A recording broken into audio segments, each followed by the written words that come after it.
भय भय सबको होता है, चाहे वो पशु हो, पक्षी हो या मनुष्य। वास्तविकता में मनुष्य भय को अपने साथ लेके ही जन्म लेता है। तो इस भय से भय कैसा? यदि भय बुरा भाव होता तो क्या इसे हम अपने साथ लेकर जन्म लेते? वास्तविकता में भय हमें आगे बढ़ने के लिए प्रेरित करता है। अब देखिए, जीवन जीने का भय आपसे स्वयं की सुरक्षा करवाने का प्रयास करता है। अपमान का भय सदाचार की ओर बढ़ाता है। किसी प्रिय को खो देने का भय उसके लिए कर्तव्य पालन करने की प्रेरित करता है। किंतु ये भय बुरा तब हो जाता है जब आप इसे अपने ऊपर हावी होने देते हैं, इसके लिए कुछ प्रयास नहीं कर पाते। इसलिए यदि इस भय को उपयोग में लाना है, आपको स्वयं इस भय के ऊपर हावी हो जाना पड़ेगा। तो तोड़ दीजिए भय की सीमाएं। अपनी आत्मा को छोड़ के किसी और के समक्ष सर मत झुकाइए। और स्मरण रखिए, जब अंधकार से डरना छोड़ दोगे तभी दीपक बनकर प्रकाश दे पाओगे। श्री कृष्ण कहते हैं, जिनके अंदर डर स्वाभाविक है उनको अपने दिमाग और मन को एक बात समझानी होगी। अगर मुझे अच्छी जिंदगी जीनी है तो मुझे इस डर को जीतना होगा, और इसके लिए मुझे योजना पूर्वक एक के बाद एक कदम उठाने पड़ेंगे। खुद को यकीन दिलाना ही होगा कि वक्त रहते ही खुद को बदलना पड़ेगा। अगर हम नहीं बदले तो वक्त ने बदलने की कोशिश की तो बड़ी तकलीफ होगी। पहले आप खुद से सवाल कीजिए, क्या मैं डर के वजह से आगे नहीं बढ़ रहा हूं? क्या डर के वजह से मुझे सफलता नहीं मिल रही है? अगर आपका उत्तर हां है तो चलो डर के अंदर जाते हैं। हमें ध्यान से समझना पड़ेगा, हमें डर क्यों लगता है? क्योंकि हमारे अंदर आत्मविश्वास की कमी है। फिर सवाल आता है, हमारे अंदर आत्मविश्वास क्यों कम है? क्योंकि जिस क्षेत्र में हम सफलता हासिल करना चाहते हैं उस क्षेत्र के बारे में हमारा ज्ञान अधूरा है। इसके लिए जिस क्षेत्र में सफलता हासिल करनी है उस क्षेत्र के प्रति जितना हो सके उतना अभ्यास करना है और ज्ञान हासिल करना है, जिससे हमारे भीतर आत्मविश्वास आए और जिससे कुछ हद तक हमारा डर कम हो जाएगा। भगवान श्री कृष्ण कहते हैं, अगर किसी काम को हमें नहीं करना है तो हम बहाने देते हैं। काम में मन नहीं लगता इसलिए उस काम को बाद में करूंगा करके टाल देते हैं। कामों को आगे ढकेलने के लिए, काम नहीं करने के लिए, और जिस काम में मन नहीं लगता ऐसे सभी कामों के लिए हम जो कारण खोजते हैं उसे ही बहाना देना कहते हैं। बहुत सारे असफल लोग बहाने देते मिलेंगे, लेकिन उनको पता ही नहीं है बहानों से उनका कितना बड़ा नुकसान हो रहा है। इसे ध्यान से समझना, जब हम दूसरों को बहाना देते तो हम खुद को ही सफल होने से रोक रहे होते हैं। अपने दिमाग को अपने खुद की प्रगति पर काम करने से रोक रहे होते हैं। हम अपने दिमाग को निष्क्रिय बनाते हैं। हम दिमाग को ऐसा प्रशिक्षण देते हैं कि वो हमारे खिलाफ काम करे। जितना ज्यादा हम बहाना देंगे उतना ही हमारे मन को खुद के खिलाफ काम करने को मजबूर कर देते हैं।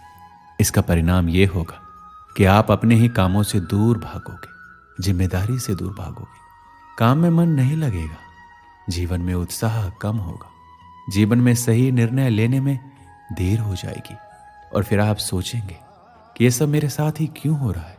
ये सब आपके साथ इसलिए हो रहा है क्योंकि आपने ही बहाने दे देकर अपने मन और दिमाग को कुछ नहीं करने की आदत डाली है।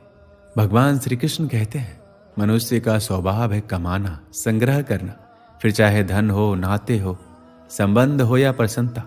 परंतु क्या आपने कभी सोचा है, नियति ने ये संग्रह करने की प्रवृत्ति मनुष्य में क्यों डाली?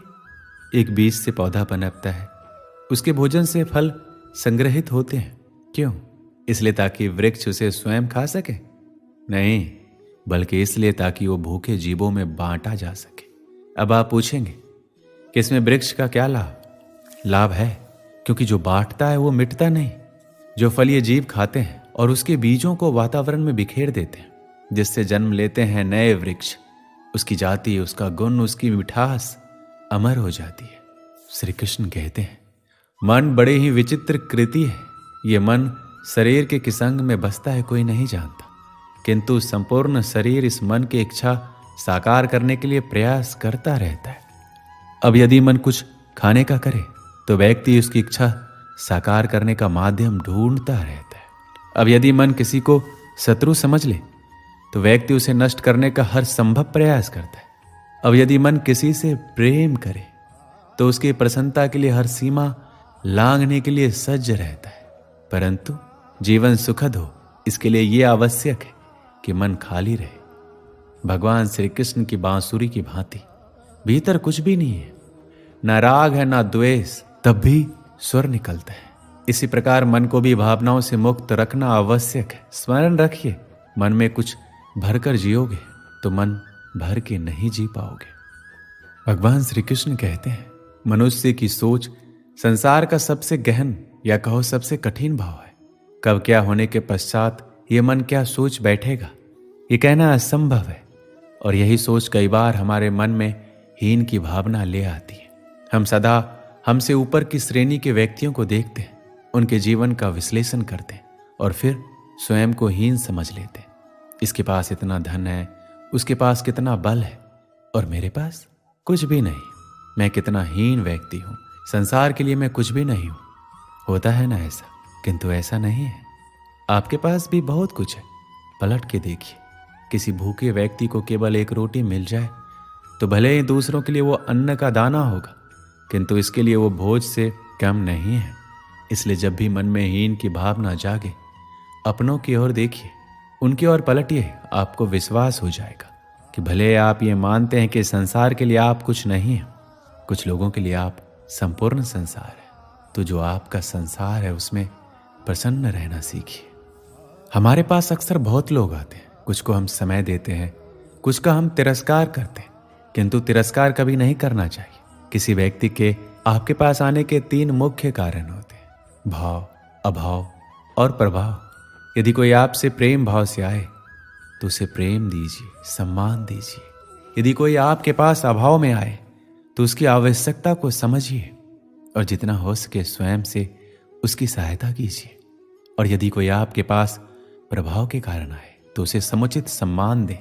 तो खुद को भाग्यशाली समझे कि कोई आपके प्रभाव में है, किंतु तिरस्कार कभी ना करें। तिरस्कार जन्म देता है कुंठा को, और कुंठा किसी को भी आपका शत्रु बना देती है। इसलिए मित्र बनाइए, आनंद लीजिए और मेरे साथ कहिए राधे राधे। जीवन में समय चाहे जैसा भी हो, अपनों का साथ बड़ा आवश्यक होता है। सुख हो तो बढ़ जाता है, दुख हो तो बढ़ जाता है। अपनों के साथ समय कब बीत जाता है पता ही नहीं चलता, है ना। किंतु सोचिए, यदि आपको किसी ऐसे स्थान पर छोड़ दिया जाए जहां आपका कोई संबंधी ना हो, आपका कोई अपना ना हो, कोई मित्र ना हो, तो क्या होगा। एक एक क्षण कितना लंबा लगने लगेगा। तब तक लगेगा जब तक आप किसी को अपना नहीं बना लेते। अब प्रश्न ये उठता है, आपका अपना कौन है?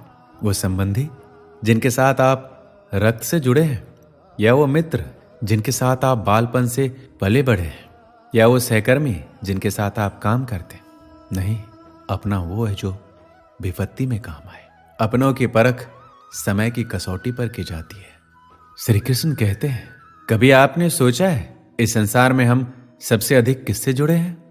कोई कहेगा माता पिता, कोई कहेगा मित्र, कोई कहेगा पत्नी, तो कोई कहेगा संतान। नहीं, यदि इस संसार में हम किसी से जुड़े हैं तो वो है समय। समय ही हमारा भूत है, समय ही हमारा वर्तमान है और समय ही हमारा भविष्य। और हम क्या करते हैं? सबसे अधिक जुड़े समय को, सबसे बहुमूल्य संपत्ति को हम नष्ट कर देते हैं। कोई भविष्य के ऊंचे सपनों को बुनता है, कोई बीते कल को कोसता है, किंतु तनिक सोचिए, बीता कल आपके सोच विचार करने से बदलने नहीं वाला। और भविष्य के विषय में सोच विचार करके यदि आप अपना वर्तमान नष्ट कर रहे हैं तो आपका भविष्य भी बीते कल की भांति ही होगा। इसलिए आज के विषय में सोचिए, उसे उत्तम बनाइए। श्री कृष्ण कहते हैं, स्वप्न और लक्ष्य कितने समान लगते हैं। इन दोनों की व्यक्ति कल्पना करता है, इन दोनों को व्यक्ति पाना चाहता है, और ये दोनों पूर्ण तो व्यक्ति स्वयं को भाग्यशाली भी समझता है। किंतु इन दोनों में अंतर है। अंतर ये कि स्वप्न के लिए बिना मेहनत की नींद चाहिए और लक्ष्य के लिए बिना नींद की मेहनत। जो व्यक्ति स्वप्न देखने में रह जाता है उठने के पश्चात उसके हाथ खाली रह जाते हैं। और जो व्यक्ति मेहनत करता है, सोते समय उसके हाथ उसका लक्ष्य होता है। इसलिए सपने भी देखिए तो लक्ष्य समझ के। संसार में आपको कई ऐसे लोग मिलेंगे जो आपको बताएंगे कि क्या करना है, किंतु उससे भी अधिक महत्वपूर्ण बात यह है कि क्या नहीं करना है। आज मैं आपको ऐसी 3 बातें बताऊंगा जो आपको जीवन में नहीं करनी है। पहली बात, आनंद में कभी वचन मत दो। आनंद आपके तर्क को हर लेता है और फिर आनंद में दिया गया ये वचन बाद में गले की फांस बन जाता है। दूसरी बात, क्रोध में कभी उत्तर मत दो। क्रोध आपके विवेक को खा जाता है, भविष्य दृष्टि को बाधित कर देता है और फिर कुछ क्षण के लिए आया ये क्रोध और इसमें दिया गया उत्तर बाद में जीवन भर के लिए प्रश्न बन जाता है। तीसरी बात, कभी भी दुख में निर्णय मत लो।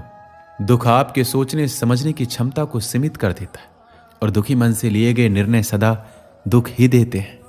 सच कहा जाए तो वचन, उत्तर और निर्णय कभी भी जीवन में सोच विचार करके ही लेने या देने चाहिए। सोच विचार करके कार्य करोगे तो इस संसार में किसी भी समस्या का हल आसानी से मिल जाएगा। हम सबके जीवन में कभी न कभी पत्थरों का योग होता ही है।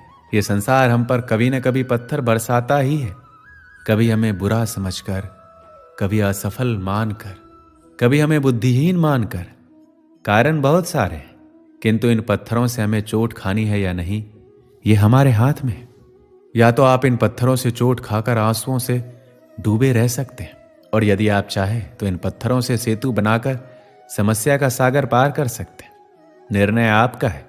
ये पत्थर प्रतीक है हमारी निंदा का, हमारी आलोचना का, और जो इस आलोचना को नकारात्मक ले गया वो केवल कष्ट ही पाएगा, और जिसने इस आलोचना को विकास का आधार बना लिया वो सफलता के शिखर चढ़ेगा।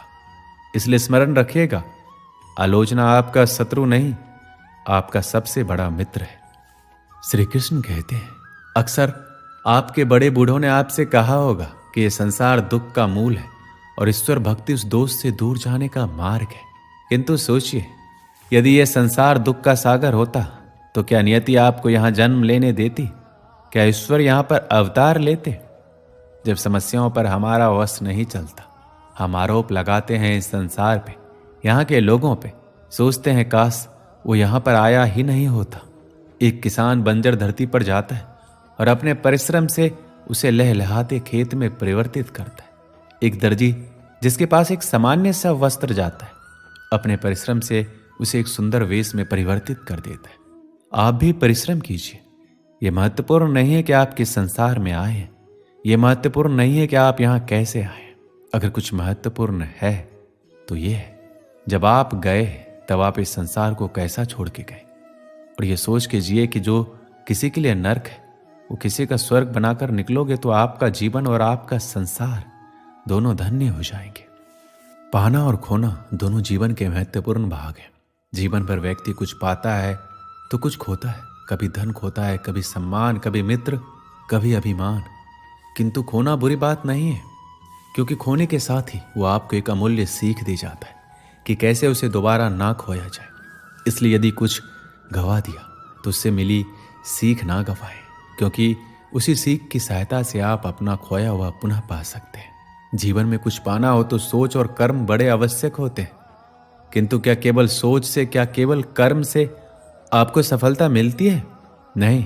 कुछ लोग सोचते रह जाते हैं, कर्म नहीं करते, और इस कारण से उन्हें सफलता नहीं मिलती। कुछ लोग बिना सोचे समझे कर्म करते रह जाते हैं, उन्हें भी सफलता नहीं मिलती।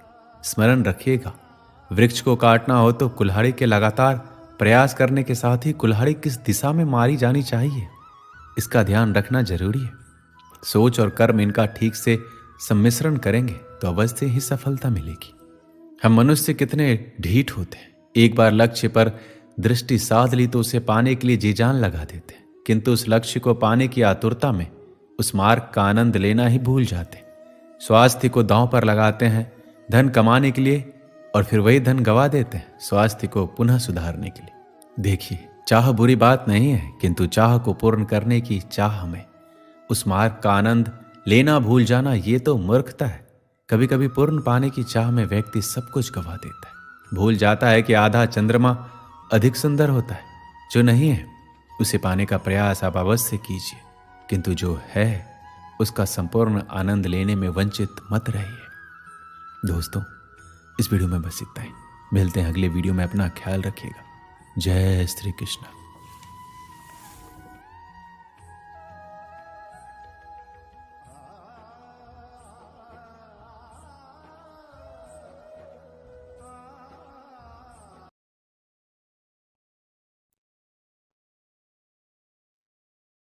आज का युग मशीनी और प्रतियोगिताओं का युग माना जाता है।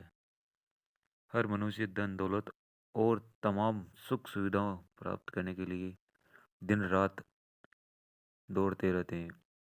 हर व्यक्ति दूसरे व्यक्ति को देखकर उससे आगे निकलने की चाह में खाना पीना, सोना, विश्राम करना आदि सब भूल जाता है।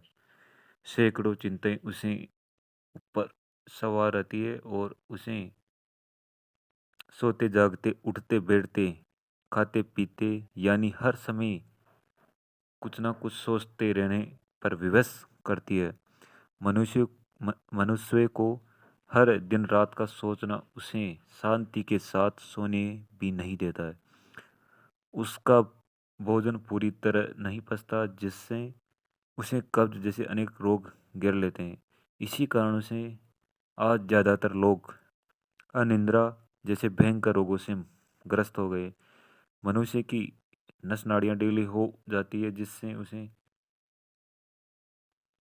और भी कई रोग लग जाते हैं। तभी जब मनुष्य इन रोगों से परेशान होता है तो दवाइयों का सहारा लेने अपने जीवन का सुचारू रूप से चलाने का प्रयत्न करता है। दवाइयों का सहारा तो वह ले लेता है, परंतु अपनी आदतें नहीं बदलता। दवाइयाँ तो पहले से ही कुछ और गर्म होती है, जिससे उसकी बची कुची वास्तविक नींद भी उड़ जाती है। इससे रोगी और भी ज़्यादा परेशान हो जाता है। इस इसके बाद रोगी नींद लाने के लिए अनेक दवाइयों का सेवन शुरू कर देता है। ये दवाइयाँ स्वास्थ्य के लिए बहुत घातक होती है। व्यक्ति अगर एक बार इन दवाइयों का आदी हो जाता है तो जीवन भर इससे छुटकारा नहीं मिलता। नींद न आने उससे आकस्मिक रोग नहीं होता।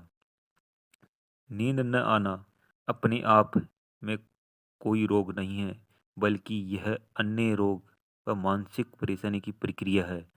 नींद न आने की शिकायत लगातार कुछ सोचने, मानसिक तनाव, चिंता, भय, पेट में कब्ज इत्यादि, थकावट, असामान्य बीमारी आदि के कारण होती है। कुछ लोग इस अवस्था में नींद की गोलियां ले लेते हैं। ऐसे कभी नहीं करना चाहिए, क्योंकि प्रारंभ में नींद तो आ जाती है, परंतु कुछ दिनों बाद नींद की गोलियां मन को सहज हो जाती है, अतः यह अपना प्रभाव डालना बंद कर देती है। इसलिए अपनी ज़िंदगी में खुश रहो। राधे राधे।